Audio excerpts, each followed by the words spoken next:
Kuludu khalatha sengikhona sengiphathi kuyona channel yakhe ehamba phambili ngezo mina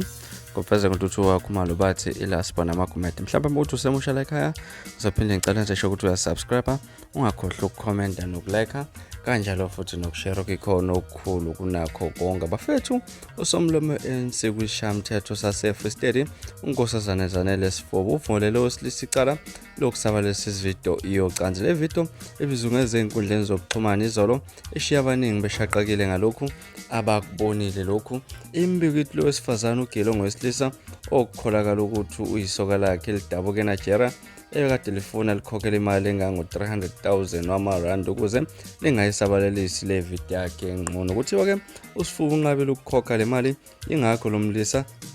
egcine eyisabalalisile enkundleni zokuxhumana. Namhlanje ke usizo nzikidwa okhulumele ANC shamthetho sase Free State uthe uSifuba uvulelwe umsolo iCala uthe akazi ukunaba engemniningwane yeCala ngoba konke bakudluliselele kwabomthetho futhi kumele bahloniphe isithunzi sika somlomo. Uzingithwa uthe basabuthemba ubuholi buka somlomo futhi umningi umsebenzi omuhle sewenzele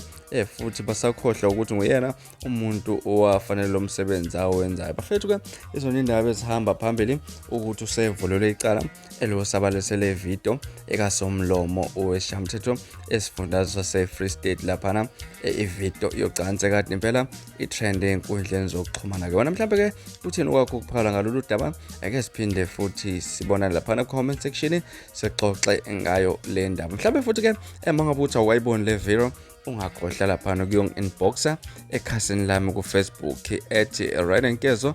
ZA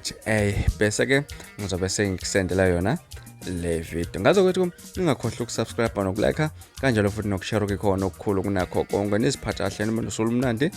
ngithanda kakhulu.